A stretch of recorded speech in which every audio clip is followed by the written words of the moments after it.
ซีทุกคนวันนี้เจ้าวังพาพี่น้องมาเที่ยวเมืองล่องแก้ม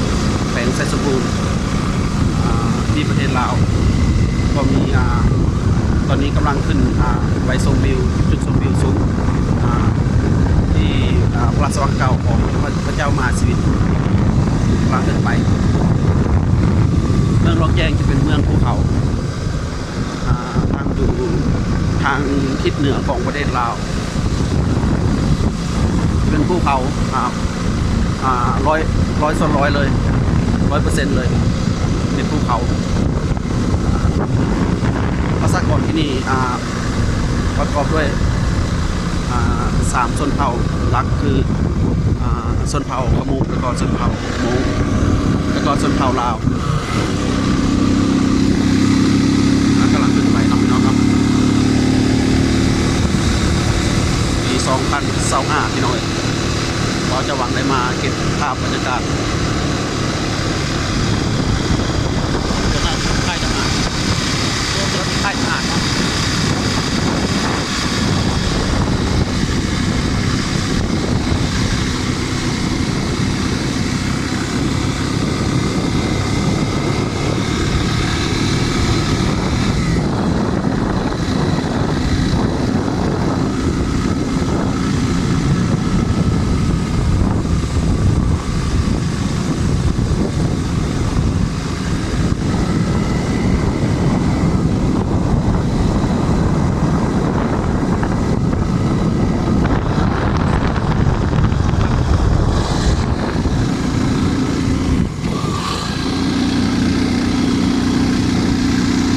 มาลงแกงต้องได้ขึ้นมาชมวิวจุดชมวิว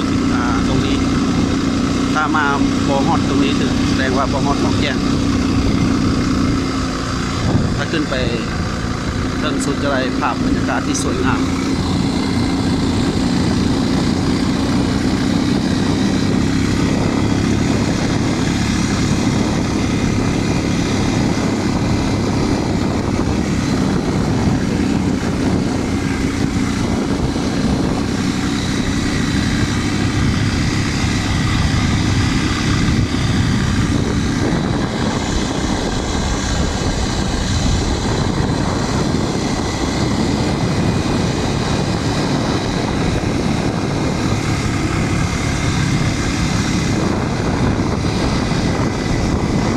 แจ้งสากล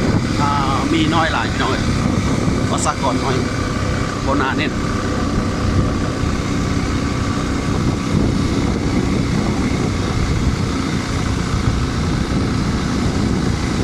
ธรรมชาติภูเขายังมีหลาย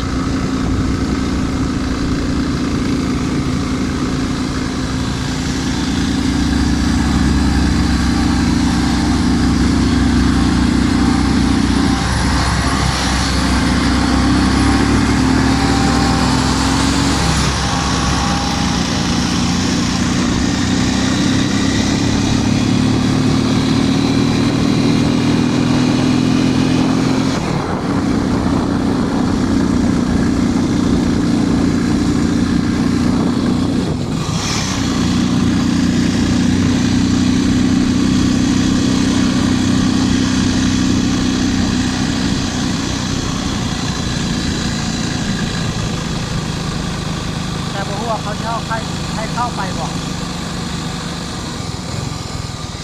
ตรงนี้วะขึ้นนี่วะตรงนี้ทางไปไหนทางไปเพื่อนฮะไปเพื่อนไปเพื่อนเนาะว่าเขาจะให้ขึ้นไปบอกลองเบิ้งเลยไปขึ้นเบิ้งย่างไปเนาะย่างไปเลย